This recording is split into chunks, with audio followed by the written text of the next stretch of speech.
ആ രാഹുൽ മാങ്കൂട്ടത്തിനെതിരെയുള്ള നീക്കം ഇതൊരൊറ്റപ്പെട്ട സംഭവമല്ല.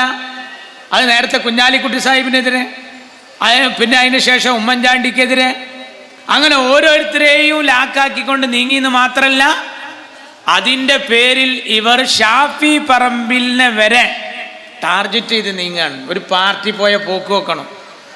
ഇവർ നടത്തുന്ന ഒരു ഏർപ്പാടിന് ഇവരാരും പിടിക്കപ്പെടാൻ പാടില്ല. എന്നാൽ ഞങ്ങൾക്കെതിരെ ആരോപണം ഉന്നയിക്കുന്നവരൊക്കെ ആരാന്നറിയാം? ഞങ്ങളെ കൂടുതലുള്ള ആൾക്കാർ കൂടിയാണ്.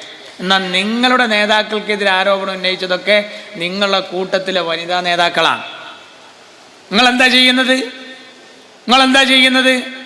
ഇതുപോലുള്ള ഫോൺ സന്ദേശത്തിൻ്റെ പ്രശ്നത്തിലാണെങ്കിൽ വനം മന്ത്രി രാജിവെക്കണ്ടേ? ഷാഫി പറമ്പിലിനെ ക്രൂശിക്കുന്നത് നിങ്ങൾ മാങ്കൂട്ടത്തിൻ്റെ കൂടെ നടന്നു എന്നുള്ളതാണ്. എന്നാൽ ഈ വനം മന്ത്രിയുടെ കൂടെ നടക്കണം മുഖ്യമന്ത്രി രാജിവെക്കാൻ എന്താ ആവശ്യപ്പെടാത്തത്? അപ്പോൾ നിങ്ങൾക്ക് എന്തു ആവാം, നിങ്ങൾക്ക് ഈ നിയമമൊന്നും ബാധകമല്ല.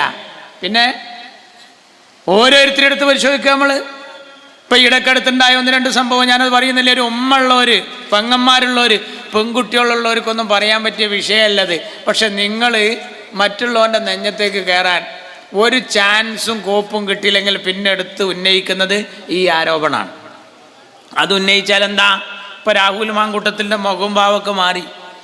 ഏതൊരാൾക്കും കുറേ ഇത്തരം വിഷയമുണ്ട് പറയുമ്പോൾ കൂട്ടുകുടുംബ വ്യവസ്ഥിതിയിൽ തറവാട്ടിൽ പറഞ്ഞവനക്കൊരു അപമാനവും കാര്യങ്ങളൊക്കെ ഉണ്ടാവില്ലേ? നിങ്ങളൊന്ന് ആലോചിച്ച് നോക്കൂ. എന്നാലോ നിങ്ങൾ ഈ നാട്ടിൽ എന്തെങ്കിലും നടത്തിക്കഴിഞ്ഞാൽ നിങ്ങളെന്താ ചെയ്യുന്നത്? നിങ്ങൾ തന്നെ പോയി അന്വേഷിക്കുക. ഇപ്പോൾ നമ്മുടെ ഷൊർണൂരിലൊരു വിഷയം ഉണ്ടായപ്പോൾ നിങ്ങളെന്താ ചെയ്തത്? ആരാ പരാതി പറയുന്നത്? DYFIയുടെ വനിതാ നേതാവ്. ആരെക്കുറിച്ചാണ്? പഴയ MLA കുറിച്ച് പരാതി. ആ പരാതി വന്നപ്പോൾ നിങ്ങളെന്താ ചെയ്തത്? നിങ്ങൾ തന്നെ പോയി അന്വേഷിച്ചു. ആരാ പോയത്? മന്ത്രി ബാലൻ പോയി, ശ്രീമതി ടീച്ചറും പോയി. അവർ പോയി തിരിച്ചു വന്നിട്ട് എന്താ പറഞ്ഞത്? തീവ്രത കുറഞ്ഞ പീഡനം. വലിയൊരു പേപ്പറിൽ പാർട്ടിക്ക് എഴുതി കൊടുത്തിക്കാണ്, തീവ്രത കുറഞ്ഞ പീഡനം. ആ പേപ്പറിൽ സ്ഥലം ഉണ്ടായിരുന്നെങ്കിൽ ഉന്മേഷക്കുറവ്, താല്പര്യമില്ലായ്മ എന്നും കൂടി അവിടെ എഴുതിയാൽ മതിയായിരുന്നു. സംഗതി കഴിഞ്ഞ്. ഒരു പാർട്ടി ഇങ്ങനെ ആയാൻ പറ്റുമോ? ഇപ്പം നരേന്ദ്രമോദിയുടെ ലക്ഷ്യം എന്തൊക്കെയാണ്? ശുചിത്വം, പാർപ്പിടം, ഭക്ഷ്യസുരക്ഷ, നയതന്ത്ര ബന്ധം, അയൽപക്ക രാജ്യങ്ങളുമായി അതൊന്നല്ല. മന്ദിർ, മസ്ജിദ്, മുത്തലാഖ്, അതുപോലെ ഹിജാബ്, ഇതൊക്കെയാണ് മൂപ്പര വിഷയം. എന്നാൽ ഇവിടെ ഉണ്ട് ഒരു മൂത്താപ്പ. മൂപ്പര പരിപാടി എന്താ? മൂപ്പര പരിപാടി കാഫിർ, അതുപോലെ ഞാൻ എണ്ണണോ? മാഷാ അല്ലാ, ശബരിമല, സലാത്ത് നഗർ. എന്ത് പറ്റിപ്പോയി? ഇപ്പം രാഷ്ട്രീയത്തിലല്ല ഇവർ 2 ടീമും വിശ്വസിക്കുന്നതും പ്രവർത്തിക്കുന്നതും.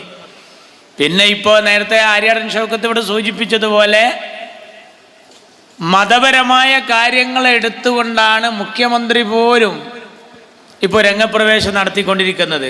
ആയുധമില്ല. ഞങ്ങളെ ഭരണത്തിൻ്റെ നേട്ടം ഇന്നതാണെന്ന് പറയാനൊരു ആയുധമില്ല. അയ്യപ്പ സംഗമം വെക്കുന്നു ഒരു ഭാഗത്ത്, മറുഭാഗത്ത് ന്യൂനപക്ഷ സംഗമം വെക്കുന്നു. ഇതുപോലെ നേരത്തെ കോഴിക്കോടുണ്ടായിരുന്നു. ആ ന്യൂനപക്ഷ സമ്മേളനത്തിൽ ശ്രീരാമകൃഷ്ണനാണ് ഇങ്ങനെ അനൗൺസ് ചെയ്തത്. പുരുഷന്മാർക്ക് ഉളു ചെയ്യാനുള്ള ഹൗള് അപ്പുറത്തുണ്ട്, സ്ത്രീകൾക്ക് ഉളു ചെയ്യാനുള്ള ഹൗള് ഇപ്പുറത്തുണ്ട്. അപ്പം എന്താന്ന് വെച്ച് കഴിഞ്ഞാൽ അവർക്കിപ്പോൾ നിസ്കാരം, നോമ്പ്, സക്കാത്ത്, ഹജ്ജ് ഇത്തരം കാര്യങ്ങളിലൊക്കെ വല്ലാത്ത ചിന്തകൾ വന്നുകൊണ്ടിരിക്കുക. വല്ല ഇഖ്ലാസ് ഉണ്ടായിട്ടാണോ? അല്ലെങ്കിൽ പിണറായി വിജയൻ പാടുന്ന പാട്ട് കേട്ടില്ലേ? കല്ലും മുള്ളും കാലിക്കുത്ത് എന്നാ മൂപ്പര് പറഞ്ഞത്. അപ്പം എന്താ ഇതുമായി മൂപ്പർക്ക് വല്ല ബന്ധം ഉണ്ടായിട്ടാണോ? അല്ല. അതാണ് മുമ്പ് സ്വലാത്ത് നഗറിൽ അച്യുതാനന്ദൻ വന്നപ്പോൾ അച്യുതാനന്ദൻ ആ ബാനർ നോക്കി പറഞ്ഞത് ഈ സ്വലാത്ത് സാഹിബിനെ സംബന്ധിച്ചിടത്തോളം. അപ്പോൾ ചങ്ങായിൻ്റെ വിചാരം എന്താ? അഹമ്മദാജി നഗർ എന്നൊക്കെ പറഞ്ഞ പോലെ സ്വലാത്ത് നഗർ എന്ന് പറഞ്ഞ ഒരു ചങ്ങായിയുടെ പേരാന്നാ. അപ്പോൾ എന്താണ് ഇതിൻ്റെ കാരണം? ഇതിനോടൊക്കെ വല്ല ബന്ധമുണ്ടോ? മതമല്ല പ്രശ്നം. എരിയുന്ന പൊരിയുന്ന വയറാണ് പ്രശ്നം എന്ന് പറയുന്ന കമ്മ്യൂണിസ്റ്റ് പാർട്ടി ഇപ്പം മതത്തിലൂടെയാണ് സഞ്ചരിച്ചു കൊണ്ടിരിക്കുന്നത്. കാരണം അവരുടെ ആയുധങ്ങളൊക്കെ നശിച്ചു. ശബരിമല വിഷയം എടുത്തിട്ട് കൊണ്ടാണ് പിണറായി വിജയൻ രംഗപ്രവേശം നടത്തിക്കൊണ്ടിരിക്കുന്നത്. അതിന് വെള്ളാപ്പള്ളി നടേശൻ പറഞ്ഞത് പിണറായി നല്ലൊരു ഭക്തനാന്നാ. മാഷാ അല്ലാഹ്, നഊദു ബില്ലാഹ്.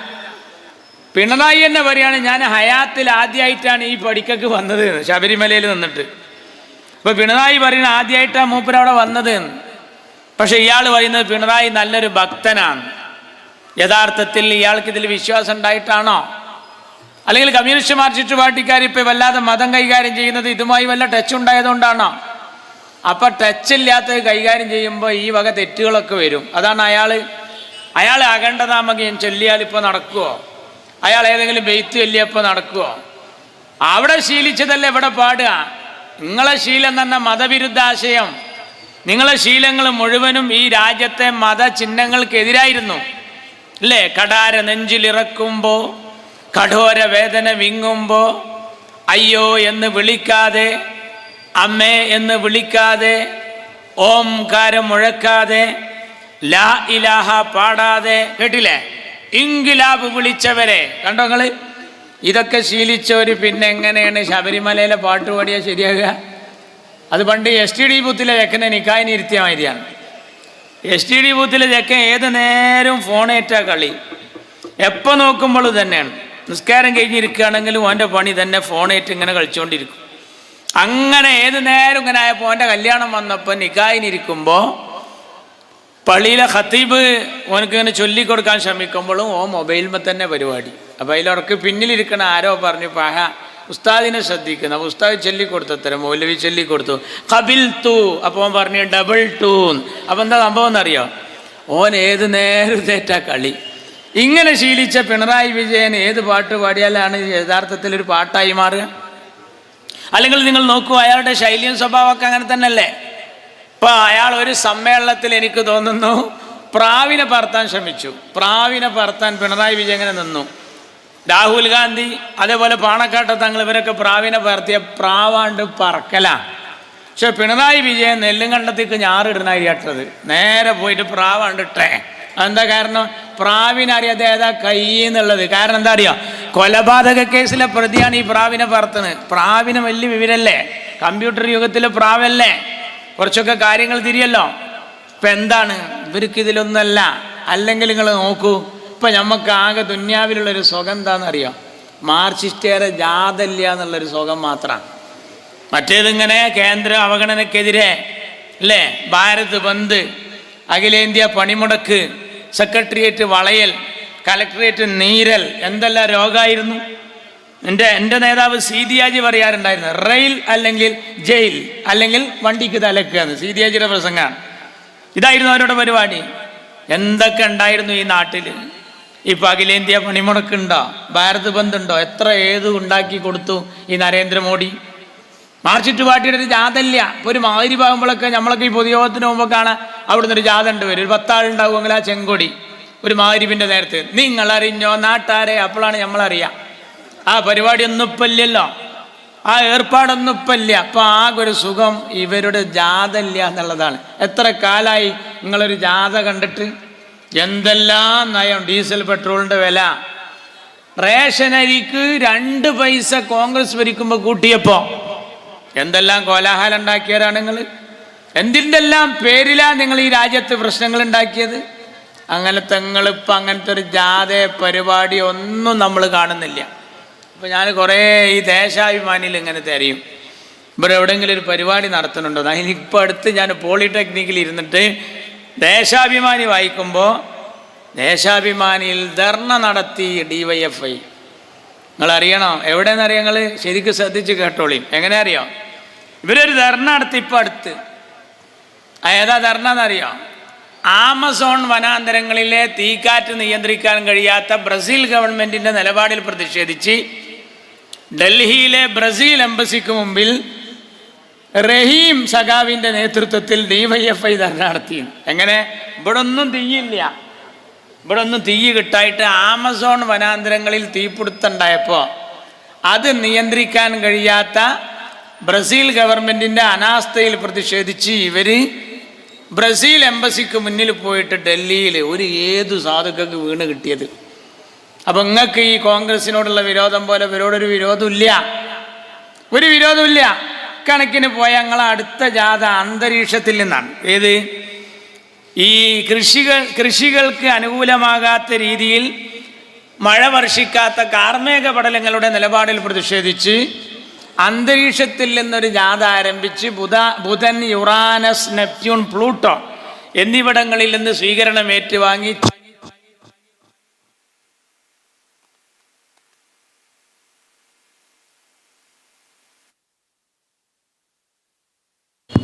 Table മറിച്ച okay.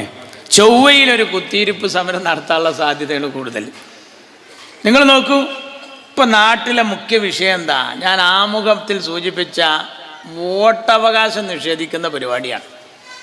ഒരു പെട്ടിക്കട പോലത്തെ ഒരു റൂമിൽ 19 ആൾക്കാർ ഒരു പട്ടികയിൽ, ജന്മത്തിൽ കല്യാണം കഴിക്കാത്തൊരു ചങ്ങായിക്ക് 52 കുട്ടികൾ.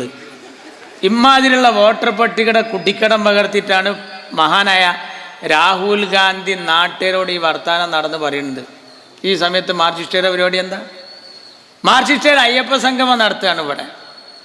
ഈ ബലാൽ വണ്ടി എവിടെ എത്തിയെന്നറിയാം? തൃശ്ശൂർ വരെ എത്തി. തൃശ്ശൂരിൽ സുരേഷ് ഗോപിയുടെ ഡ്രൈവർക്ക് വോട്ട് രണ്ടിടത്ത് അയാളെ സഹോദരന് മണ്ഡലത്തിൽ വോട്ടില്ലാതെ വന്നിരിക്കുന്നു. അവിടെ കുറ്റിപ്പുറം മണ്ഡലത്തിൽ BJP സ്ഥാനാർത്ഥിയായിരുന്ന ഒരാൾക്ക് അവിടെ വോട്ടുണ്ടായിരിക്കുന്നു. ഇതൊന്നും ഇവർ നോക്കുന്നില്ല. ഈ മാർക്സിസ്റ്റ് പാർട്ടി ഇതിൻ്റെ കൂടെ അല്ല. മാർക്സിസ്റ്റ് പാർട്ടി ഇതിൻ്റെ കൂടെ അല്ല. ഞാൻ നിന്ന് പ്രസംഗിക്കുന്നത് എടവണ്ണയിലാണ്. നിങ്ങൾക്കറിയില്ലേ, ഒരു തവണ രാഹുൽ ഗാന്ധിക്കെതിരെ മത്സരിച്ച് 4 ലക്ഷത്തിന് തോറ്റ ആളുണ്ടോ? ആനി രാജ. ആ ആനി രാജ രാഹുലിൻ്റെ ലഡും തിന്നിട്ട് ജാഥയെ പോണ പോലെ അതങ്ങനെ പോണ്, ഒപ്പം നടക്കണം. CPIക്ക് ബോധ്യമുണ്ട്.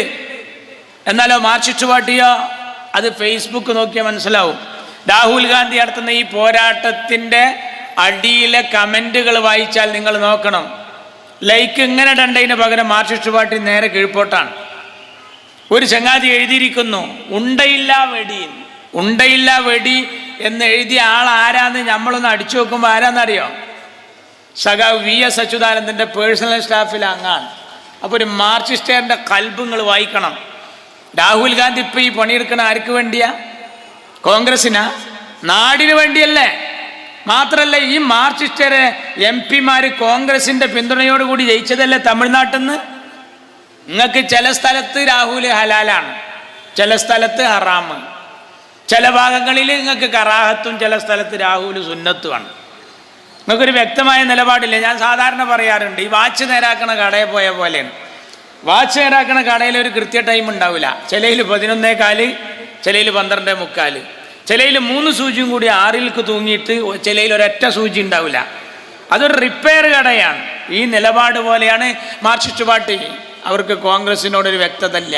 എന്താ നിങ്ങൾ ഈ കാര്യത്തിൽ രാഹുലിൻ്റെ കൂടെ കാത്തത്? 2 കാരണം കൊണ്ടാണ്. ഒന്ന്, BJP ഇറങ്ങിയ പിണറായി ആണ്ട് കയറും, ഡൽഹിക്കല്ല ജയിലിക്ക്. ഒന്നതാണ്. 2 എന്താണെന്നറിയാം? എപ്പം നടക്കണ ഈ പേക്കൂത്ത് മുഴുവൻ കണ്ണൂർ നിങ്ങൾ നടത്തിയതാണ്. ഇപ്പം BJP വോട്ടിംഗ് രംഗത്ത് നടത്തുന്ന ഈ ആൾമാറാട്ടം മുഴുവൻ നിങ്ങൾ കണ്ണൂർ നടത്തിയതാണ്. കണ്ണൂർ എത്ര നടത്തി? പർദ്ദ വന്ന് ഇവർ വോട്ട് ചെയ്തില്ലേ? ഇവരെ ഇടയ്ക്കിടയ്ക്ക് ഇങ്ങനെ പറയും പർദ്ദ നിരോധിക്കണം. പർദ്ദ നിരോധിക്കുകയാണെങ്കിൽ ഏറ്റവും വലിയ കഷ്ടപ്പാട് നിങ്ങൾക്കാണ്. ഒന്ന്, അങ്ങനെ നിങ്ങൾക്ക് വോട്ട് ചെയ്യാൻ പറ്റൂല. പിന്നെ ആ TP ചന്ദ്രശേഖരൻ്റെ വധത്തിലെ സഖാവ് കുഞ്ഞനന്ദൻ കട്ടിലിൻ്റെ ഒട്ട് 2 ആഴ്ച കിടന്നത് പർദ്ദ തിരിച്ചിട്ടാണ്. അതെങ്ങാ നിരോധിക്കുകയാണെങ്കിൽ ഏറ്റവും വലിയ അടങ്ങർ നിങ്ങൾക്കാണ്. അപ്പം നിങ്ങൾ എത്ര ആൾക്കാരും മരിച്ചോരെ വോട്ട് ചെയ്തിക്കണ്? മരിച്ചോരെ വോട്ട്. കണ്ണൂരിൽ ശാരദ ടീച്ചർ ഡ്യൂട്ടിക്ക് പോയി. ശാരദ ടീച്ചറെ ഭർത്താവ് ഭാസ്കരൻ മാഷ്, അയാൾ ഈ പ്രിസൈഡിങ് ഓഫീസർ പേര് വായിക്കുമ്പോൾ ശാരദ ടീച്ചർ ഓഫീസറായിട്ട് വന്ന ബൂത്തിൽ ടീച്ചർ ഇങ്ങനെ ടിക്ക് ചെയ്യാണ്. ആ ടിക്ക് ചെയ്യുമ്പോൾ മേലെ വീട്ടിൽ ഭാസ്കരൻ ടീച്ചർ ആ പെന്നവിടെ വെച്ചിട്ട് പറഞ്ഞു, ഓ ഇതുവഴി വന്ന് ഒരു വാക്ക് പോലും മിണ്ടിയില്ലല്ലോ എന്ന്. ആ സാധു മരിച്ചിട്ട് 14 കൊല്ലം വോട്ട് ചെയ്ത് പോയി. അതൊക്കെ ഈ രാജ്യത്ത് നടന്നതാ. അപ്പപ്പോൾ BJP എടുക്കണ ഈ പണി നിങ്ങൾ നേരത്തെ കേരളത്തിൽ പലയിടത്ത് കൊടുത്തതാ. നിങ്ങൾ കണ്ടോ? ഇവിടേക്കല്ലേ മര്യാദക്ക് തെരഞ്ഞെടുപ്പ്. നമ്മളൊക്കെ ബൂത്തിൽ ഉദ്യോഗസ്ഥർ വന്നാൽ UDF LDF ഒന്നിച്ചിരുന്ന് ചോറുന്ന. കണ്ണൂർ അങ്ങനെയാണോ? നമ്മളെ കേരളത്തിൽ എലക്ഷൻ ഡ്യൂട്ടിക്ക് പോകുന്ന ഉദ്യോഗസ്ഥരെ ഇൻഷൂർ ചെയ്യുന്ന ഒരു ജില്ല ഉണ്ട്. UP-യിലല്ല, കണ്ണൂരിൽ എലക്ഷൻ ഡ്യൂട്ടിക്ക് പോകുന്ന ഉദ്യോഗസ്ഥന്മാരെ ഇൻഷൂർ ചെയ്യണം. CCTV ക്യാമറ സ്ഥാപിച്ച തെരഞ്ഞെടുപ്പ് കണ്ണൂരിലായിരുന്നു. കണ്ണൂരിൽ ഇൻഷൂർ ചെയ്യണാണ്ട് പോകണമെങ്കിൽ. ഇപ്പം എൻ്റെ നാട്ടിലൊരു SIക്ക് ഡ്യൂട്ടി ഉണ്ടായിരുന്നു. അയാളിനോട് ഈശാൻ്റെ നേരത്തെ ജമാഅത്തിന് വന്നപ്പോൾ പറഞ്ഞ് നാളെ കണ്ണൂർക്ക് പോവുകയാണ്, ദ്വാരക്കണമെന്ന്. എന്നിട്ട് അയാളെ പേരെന്നിട്ട് സുബൈൻ്റെ നേരത്തെ ഒരു കൂട്ടക്കരച്ചിൽ. അപ്പം എന്താ, പേരക്കുട്ടിയോളും വല്ലിപ്പിയും കൂടിയും നിർത്താണ്. എയർപോർട്ടിൽ നിൽക്കണവർ കെട്ടിപ്പിടിച്ചിട്ട്. അവൻ എന്താ ചങ്ങായി പറയുകയാണ്, ഞാൻ ഡ്യൂട്ടിക്ക് പോവുകയാണ്, വിധി ഉണ്ടെങ്കിൽ കാണാമെന്ന് പറഞ്ഞു പോയി. അതെന്നെ സംഭവം. കണ്ണൂരത്തെ അവസ്ഥയാണ്. ഈ പണിയൊക്കെ നിങ്ങൾ ചെയ്യാണ്. നിങ്ങൾ ഈ നാട്ടിൽ എന്ത് ഏർപ്പാടാണ് ചെയ്യുന്നത്? യഥാർത്ഥത്തിൽ നിങ്ങൾ പണിയെടുക്കുന്നത് ആർക്ക് വേണ്ടിയാണ്? നിങ്ങളൊന്ന് ആലോചിച്ച് നോക്കൂ. ഇവിടെ BJP രാജ്യത്ത് നിന്ന് വിട്ടൊഴിയണം, ഭരണത്തിൽ നിന്ന് നിഷ്കാസിതമാകണം എന്ന ആഗ്രഹം രാജ്യക്കാരുടെ ആഗ്രഹമാണ്. അത് ആഗ്രഹിക്കാത്തൊരു പാർട്ടി ഉണ്ടെങ്കിൽ അത് നിങ്ങൾ മാത്രമാണ്. BJPക്ക് എന്താ ലാഭം? ഒരു നയാ പൈസ ഇല്ലാതെ BJPയുടെ എല്ലാ മുറാദും കേരളത്തിൽ ഹാസിലായിക്കൊണ്ടിരിക്കുകയാണ്. ഒരു ഉറുപ്പിയുടെ ചെലവില്ല, ഒരു MP ഇല്ല, ഒരു MLA ഇല്ല, ഒരു പ്രത്യേകമായൊരു മുന്നണി സംവിധാനം ഒന്നുമില്ല. എന്നിട്ടും കേരളത്തിലെല്ലാം പോലീസ് രംഗത്തെ തലവൻ ലോക്നാഥ് ബെഹ്റ. എങ്ങനെ വന്നതാ? ഗുജറാത്ത് കലാപത്തിലെ ഇന്ത്യൻ ജുഡീഷ്യറിയുടെ നോട്ടപ്പുള്ളിയാണ് അയാൾ. ഇന്ന് കേരളത്തിൽ ആരാന്നറിയോ? പോലീസുകാരുടെ ഇമാമാണ്. അയാളെ ഡൽഹിയിൽ നിന്ന് ചോദിച്ചു ഈ കേന്ദ്ര ഭരണകൂടം, പെണ്ണായ ബംഗാളിനോട് ചോദിച്ചു ഈ മുതൽനാട് തരട്ടേന്ന്. മമത പറഞ്ഞു സോറി, നമുക്ക് വേണ്ട ചരക്കിനെ അറിഞ്ഞു. ആണായ തമിഴ്നാടിനോടും ചോദിച്ചു ഈ ചരക്കിനെ അങ്ങോട്ട് തരട്ടേന്ന്. പെണ്ണായ ബംഗാളും ആണായ തമിഴ്നാടും തള്ളിയ ആ മുതലിനെ പിന്നെ ഏറ്റെടുത്തത് ആണും പെണ്ണുമല്ലാത്ത കേരളത്തിൻ്റെ ആഭ്യന്തര വകുപ്പാണ്. സങ്കടമുണ്ട്. രമൺ ശ്രീവാസ്തവ പഴയ വിജയനാണെങ്കിൽ ചെയ്യൂല. സിറാജുന്നീസ എന്ന് പറയുന്ന പൊന്നുമോള് മുറ്റത്ത് കളിച്ചുകൊണ്ടിരിക്കുമ്പോഴാണ് വീണത്. അമ്മാവൻ ജനലിലൂടെ കുട്ടിയുടെ കളി കണ്ടുകൊണ്ടിരിക്കുകയാണ്. കുട്ടിയെ പോയി വാരിക്കോരി എടുത്തപ്പോൾ കയ്യിൽ ചോര. നേരെ ആശുപത്രി കൊണ്ടുപോകാൻ ഡോക്ടർമാർ പറഞ്ഞു മുതൽ പോയി പോസ്റ്റ്മോർട്ടം ചെയ്യണം. എന്താ സംഭവം? പോസ്റ്റ്മോർട്ടം ചെയ്തപ്പോൾ തിര കിട്ടി. തിരക്കൊരു സ്വഭാവമുണ്ട്, ഏത് തോക്കിൽ നിന്നാ വന്നതെന്ന് പിടുത്തുണ്ട്. എന്താണ്, ആര് പിടിച്ച തോക്കാണത്? ഒരു ഉദ്യോഗസ്ഥൻ. ആ ഉദ്യോഗസ്ഥൻ്റെ വയർലെസ് പരിശോധിച്ചപ്പോൾ അതിൽ കേട്ട കാഴ്ച എന്താണ്, കേട്ട കേൾവി എന്താണ്? I want a dead body, Muslim bastards. ഞാൻ തെമ്മാടിയായ ഒരു മുസ്ലിമിൻ്റെ ഡെഡ് ബോഡി ആഗ്രഹിക്കുന്നു എന്ന് വയർലെസ്സിൽ പച്ചക്ക് പറഞ്ഞ ഒരു പോലീസ് ഉദ്യോഗസ്ഥനാണ് ഈ രമൺ ശ്രീവാസ്തവ. അയാൾ പെൻഷൻ പറ്റി തിണ്ണയിൽ പോയി കമിഴ്ന്ന് കിടക്കേണ്ട മനുഷ്യനാണ്. ഇന്ന് അയാൾ എവിടെയെന്നറിയാം നിങ്ങൾക്ക്? കേരളത്തിൻ്റെ ആഭ്യന്തര വകുപ്പിൽ സഖാവ് പിണറായി വിജയൻ എന്ന ആഭ്യന്തരമന്ത്രിക്ക് പോലീസ് ഭരണത്തിൽ വല്ല ഇൽമിൻ്റെ കുറവും വന്നാൽ ഉപദേശം കൊടുക്കാനുള്ള ഉസ്താദുൽ അസാത്തിദിൻ്റെ പേരാണ് മക്കളെ രമൺ ശ്രീവാസ്തവ. എന്താ കാരണം? BJPയെ സുഖിപ്പിക്കുകയാണ്. ഇങ്ങനെയുള്ള ഓരോ ഏർപ്പാടും കണ്ടിട്ട് CPI, കുഞ്ഞാലിക്കുട്ടിയല്ല, ചെന്നിത്തലല്ല, CPI പറയാണ് ഇയാളെ ഈ പോക്ക് കണ്ടാൽ ഇയാൾ മുണ്ടുടുത്ത മോഡിയാണോ എന്ന് സംശയിക്കേണ്ടിയിരിക്കുന്നു. ഞങ്ങളല്ല പറഞ്ഞത്, മുണ്ടുടുത്ത മോഡിയാണോ എന്ന്.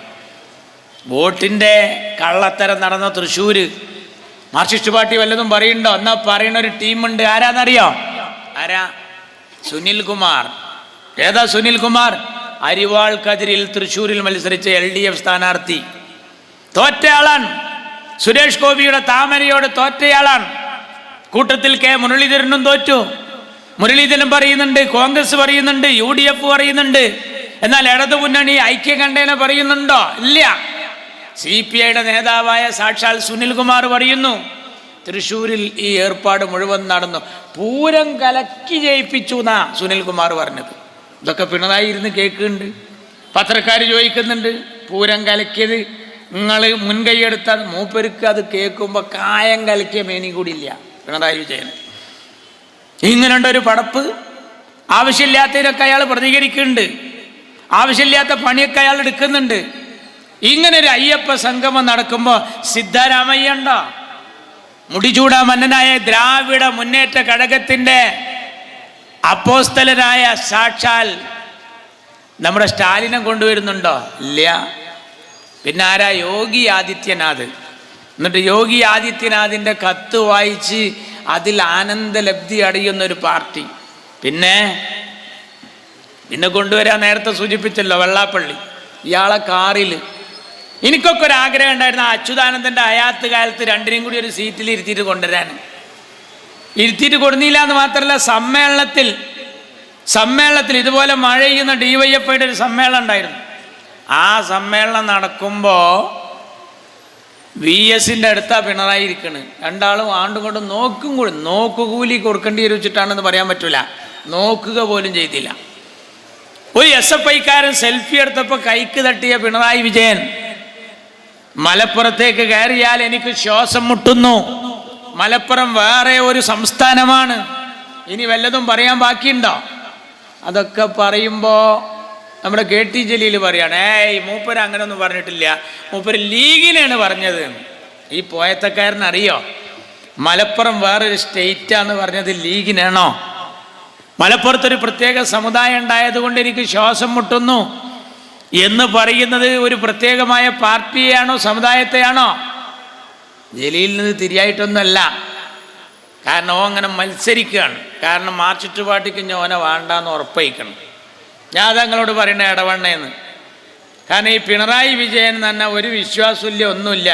അയാൾക്ക് അള്ളില്ല, പടച്ചോനില്ല, അയാൾക്ക് ഈശ്വരനിൽ ഒരു വിശ്വാസമില്ല. പക്ഷെ കോടീശ്വരനിൽ ഭയങ്കര വിശ്വാസമാണ്. അത് ഈ പൊട്ടനറിയില്ല, ജലീലിനറിയില്ല. കോടീശ്വരനിൽ ഭയങ്കര വിശ്വാസമാണ്. അതാണ് അബ്ദുറഹ്മാൻ. നല്ല ലോഹിയാണ് പിണറായി നെറ്റ്. എന്നാൽ ജലീലിനെ പറ്റൂല. കാരണം ജലീൽ പൊട്ടനാന്ന് ഞാൻ വെറുതെ പറയല്ല. എന്താ കാരണം അറിയോ? ഓൻ ഇടയ്ക്കിടയ്ക്ക് പറയും എൻ്റെ അടുത്തൊരു നയാ പൈസ ഇല്ല, ഞാൻ പെണ്ണുങ്ങളെടുത്തുനിന്ന് കടം വാങ്ങി ജീവിക്കുകയാണ്. ഇത് കേട്ടണ്ട പിണറായി ഓൻ്റെ ഒപ്പം നടത്തുക.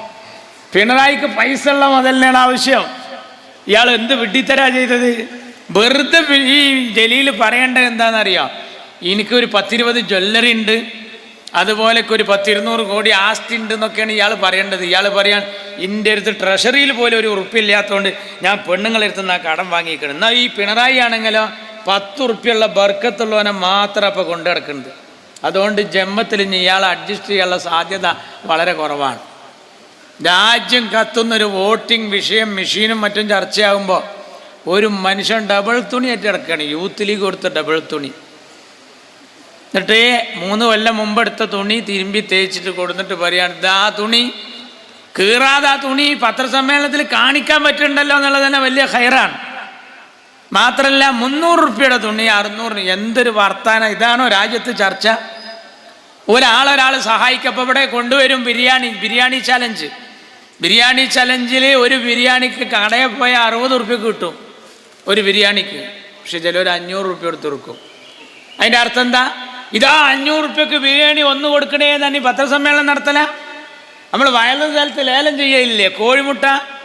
കോഴിമുട്ട ലേലം ചെയ്ത് പിന്നെ 1 ലക്ഷത്തിനൊക്കെ ലേലം ചെയ്യാറുണ്ട്. അതിൻ്റെ അർത്ഥം എന്താ? പത്രസമ്മേളനം വിളിച്ചിട്ട് പറയാ, ഇതാ പെടക്കോയിട്ടൊരു മുടക്ക് 1 ലക്ഷം ഉറുപ്പ്യ, അത് എങ്ങനെ ഉണ്ടായിന്ന് അങ്ങനെ ചോദിക്കാൻ പാടുണ്ടോ? അതൊക്കെ ജനങ്ങൾ സംഭാവനയായിട്ട് കൊടുക്കുന്ന. ഞങ്ങൾ മുസ്ലിം ലീഗിന് ഞങ്ങൾ കൊടുക്കും, വാരി കോരി കൊടുക്കും. ലീഗിന് തുണി തന്നില്ലെങ്കിലും വളഞ്ഞ് തുണിയുടെ കുഴപ്പമില്ല. ഞങ്ങൾ പറയാ, ഞങ്ങൾക്ക് ഇനി തുണിമത്തൊരു നൂല് തന്നാൽ ഞങ്ങൾ 600 ഉറുപ്പ്യ കൊടുക്കും. ഞങ്ങളെ പൈസയാണ്, അത് മുസ്ലിം ലീഗിനെ സഹായിക്കുകയാണ്. ഈ മനുഷ്യൻ വെറുതെ എന്നിട്ട് ഇതൊക്കെയാണ് ഇവനെ വിട്ടിക്കാണ് കണ്ട്. കാരണം എന്താ അറിയോ? ഈ വാലില്ലാത്ത പൈക്കൾക്ക് എന്ത് ഈച്ചും പെറുക്കിയെന്ന് പറഞ്ഞാൽ ഓനക്ക് ബെല്ലും ബ്രേക്കും ലൈസൻസും പേടിച്ചും ഇല്ല. അപ്പോൾ ഓനുണ്ട് കയറൂരി വിട്ടിക്കുകയാണ്. അപ്പോൾ അതിലിടക്ക് കഴിഞ്ഞ ദിവസം എന്താ പറഞ്ഞതെന്ന് അറിയാം? കഴിഞ്ഞ ദിവസം പറഞ്ഞത്, ഞാനിങ്ങനെ മൊത്തത്തിൽ നോക്കുമ്പോൾ ആ ഡൽഹിയിലെ ഓഫീസിൽ CHൻ്റെ പേരിലൊന്നും കാണാനില്ല. നോക്കണങ്ങൾ. CHനോട് വല്ല സ്നേഹം ഉണ്ടെങ്കിൽ ഓൻ ലീഗിൽ മെമ്പർഷിപ്പ് എടുക്കല്ലേ വേണ്ടത്. പക്ഷെ ഇനി ഒരു വല്ലാത്ത പോക്കാണ്. എവിടെയും പറ്റാത്തൊരു മുതലായി മാറി. BJP എന്നെ എടുക്കുമെന്ന് പറയാൻ പറ്റില്ല. അങ്ങനത്തെ ഒരു പോക്കാണ്. ഇപ്പോൾ യഥാർത്ഥത്തിൽ ഔലുംകരക്കലെ ചെരുപ്പ് മാതിരിയാണ്. ഔലുംകരക്കലെ ചെരുപ്പിൻ്റെ പ്രത്യേകത എന്താ? ആ ചെരുപ്പ് അറിയാതെ ആരെങ്കിലും ഇട്ടാൽ അതിട്ടിട്ടൊരു കല്യാണത്തിനൊരു മനുഷ്യൻ പോവില്ല. അഥവാ അവിടുന്ന് ഇഷാർത്തായ അത് ഇവിടെ തന്നെ കൊടുന്നിടും. പിന്നെ ഔലുംകരക്കലെ ചെരുപ്പിൻ്റെ ഏറ്റവും വലിയ പ്രത്യേകത അതിൻ്റെ മൂന്തായം കട്ട് ചെയ്തതുകൊണ്ട് അത് അവിടെ അല്ലാതെ വേറെ എവിടെയും ഉപയോഗിക്കാനും പറ്റൂല. അതുകൊണ്ട് ഇപ്പോൾ യഥാർത്ഥത്തിൽ ഇടതുപക്ഷത്തിൽ മാത്രമാണ്. എന്നിട്ട് പറയാണ് അവിടെ CHൻ്റെ പേരിലൊന്നും ഉണ്ടായില്ല. ഒരു തെറ്റ് കണ്ടുപിടിക്കാനായിട്ടൊരു മനുഷ്യൻ ഇങ്ങനെ നടക്കുക. എൻ്റെ നാട്ടിൽ കോരു എന്ന് പറഞ്ഞ ചങ്ങായി ഉണ്ടായിരുന്നു. ആകാശവാണി കോരു എന്നാണ് അവൻ്റെ പേര്. അപ്പോൾ സ്കൂൾ പഠിക്കുന്ന കാലത്ത് തന്നെ അങ്ങനെയായിരുന്നു. ഈ ആകാശവാണി കോരു എന്താ പറയുക, വാർത്ത ഇങ്ങനെ കേൾക്കുന്നിട്ട് അതിലെ തെറ്റ് കണ്ടുപിടിക്കുക, റേഡിയോ കൂട്ടുക, ആൾക്കാരോട് ചർച്ച ചെയ്യുക. വെറുതെ കുറേ ആൾക്കാർ പണിക്ക് പോകാതിരിക്കാൻ വേണ്ടി ഇവൻ്റെ ഷെറിൽ കുടുങ്ങിയിട്ട് വെക്കും.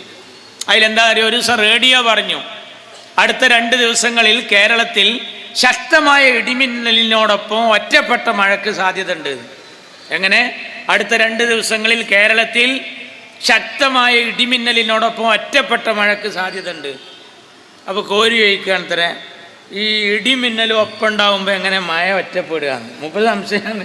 എന്താ ചെയ്യുക, മനുഷ്യന് ഭ്രാന്തായാൽ അൻവർ പറഞ്ഞാൽ ഒരു മനുഷ്യൻ ഇങ്ങനെ പറയാണ്, എന്ത് ഡൽഹിയിൽ CHൻ്റെ പേരുള്ള ഇല്ല ഞെറുപ്പം കഴിഞ്ഞിട്ടുണ്ട്, മിഞ്ഞാന്നൊന്ന് പുതിയത് ഇറക്കിക്കണം. ഒരു മനുഷ്യൻ ഇങ്ങനെ ഉറക്കത്തി കാണുന്നതൊക്കെ പത്രസമ്മേളനം നടത്തുക, ഒരു സോങ് ഇങ്ങനെ ഉറക്കത്തി ഇങ്ങനെതായിട്ട് ഇങ്ങനെ സ്വർഗവും നരകമൊക്കെ കണ്ടിങ്ങനെ കിടക്കുക. അപ്പോൾ കണ്ണീച്ചിട്ട് പറഞ്ഞ് പെണ്ണുങ്ങളോട്, അവിടെ EMSനെ കാണാനില്ലല്ലോ, എന്ത് സ്വർഗം അത് നോക്കണം നിങ്ങൾ, അവിടെ EMS ഇല്ല.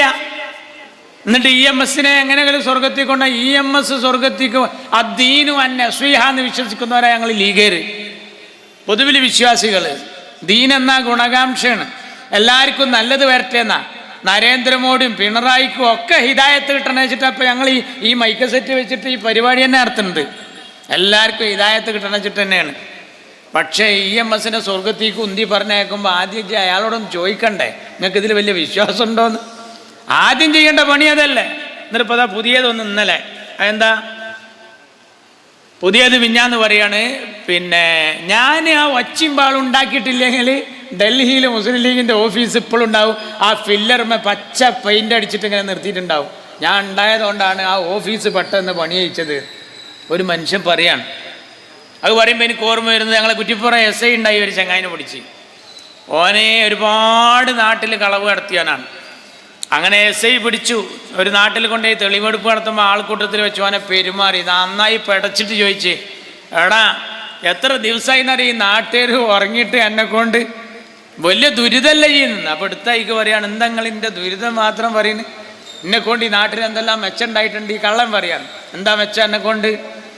ഞങ്ങളെപ്പോലത്തെ കള്ളന്മാരുണ്ടായത് കൊണ്ടാണ് ഇവിടെ പൂട്ടും താക്കോലിൻ്റെയും കച്ചവടമൊക്കെ നടക്കുന്നത്.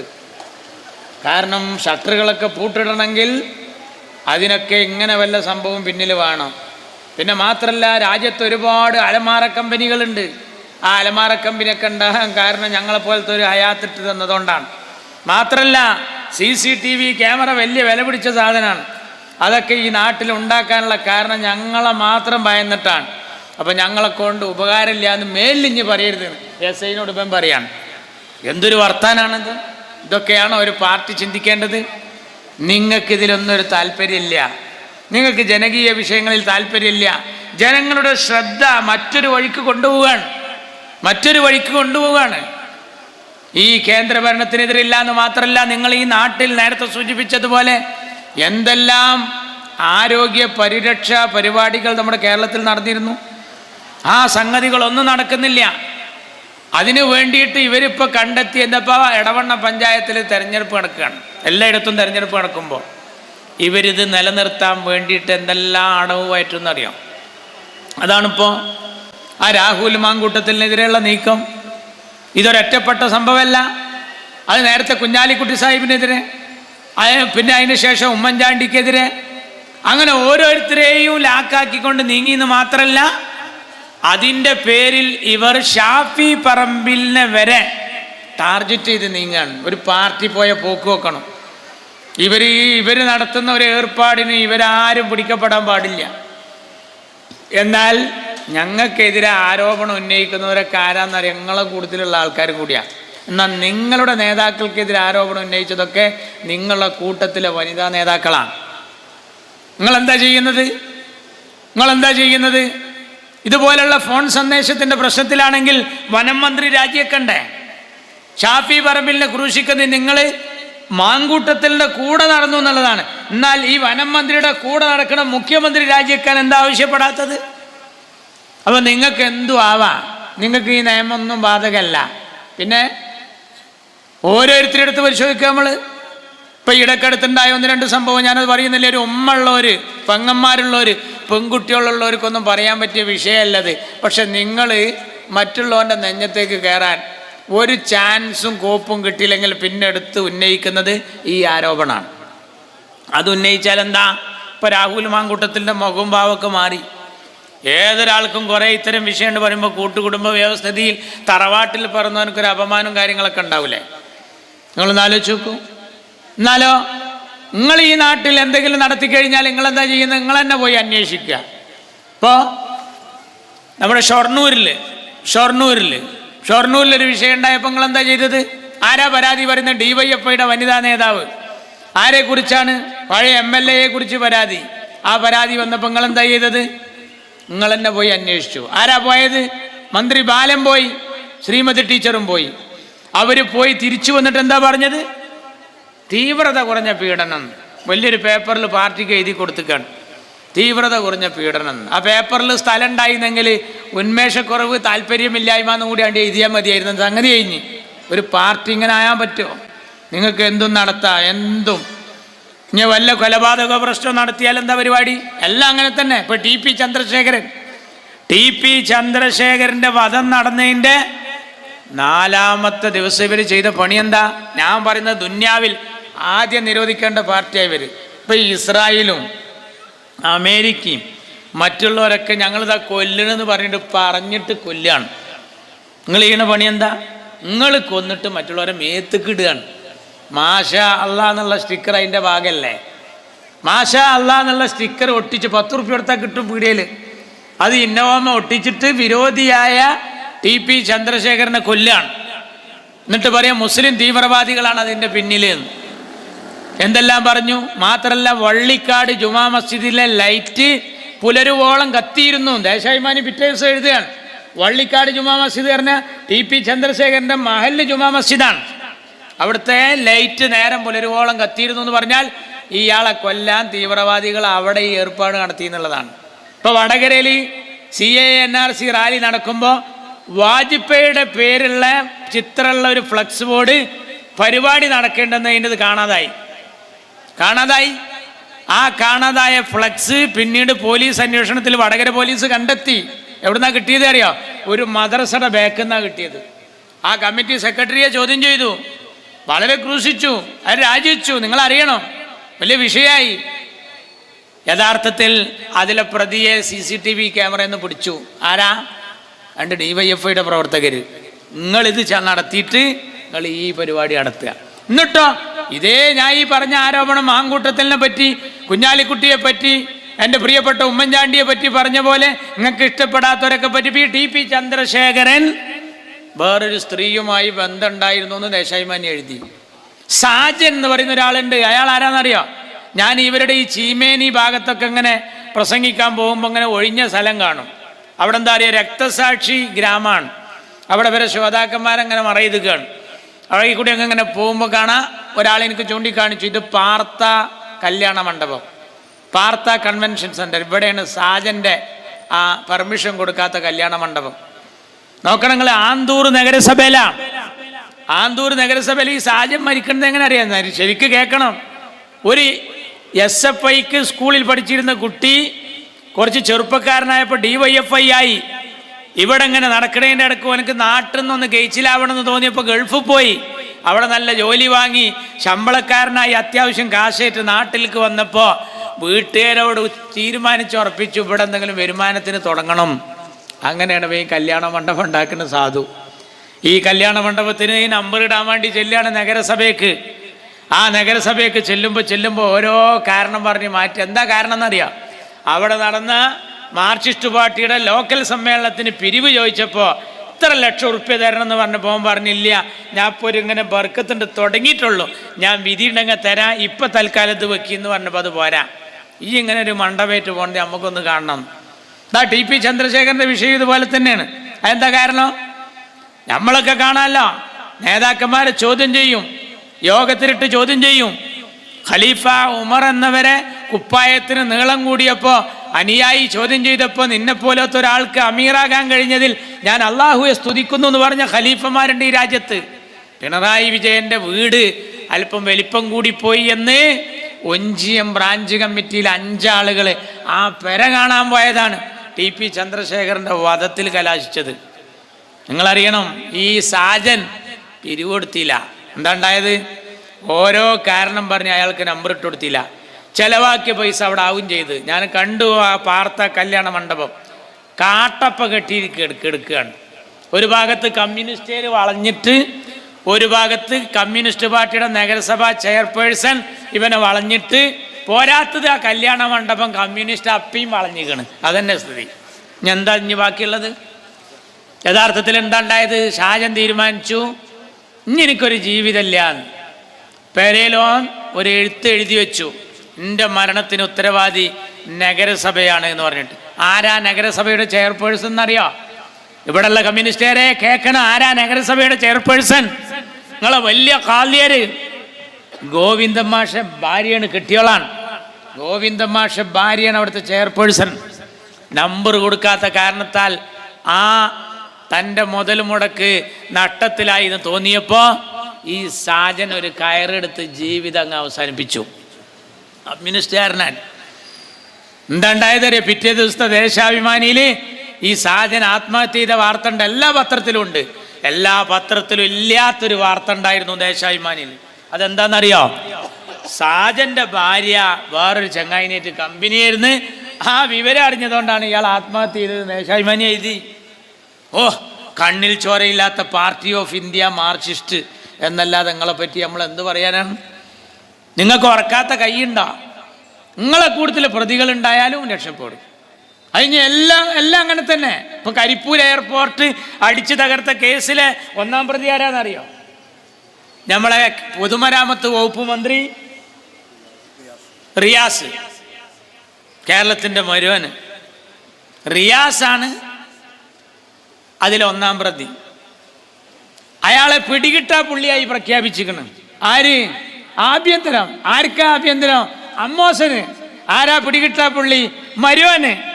പൊന്നാര മക്കളെ, ആ വീണനെങ്ങനെ ഒരു കസാലയിൽ ഇരുത്തിയിട്ട് ആ മരുവനെ കരളെ വാ എന്ന് പറഞ്ഞിട്ട് വിളിച്ചാല് പുതപ്പിന്റെ ചോട്ടുന്ന് ഒരു പിടിക്കോയിക്കുട്ടിനെ അറുത്തിട്ടുണ്ട്. പിടിച്ചാൽ കിട്ടുന്ന മുതലല്ലേ ഈ റിയാസ് എന്ന് പറഞ്ഞ മുതല്.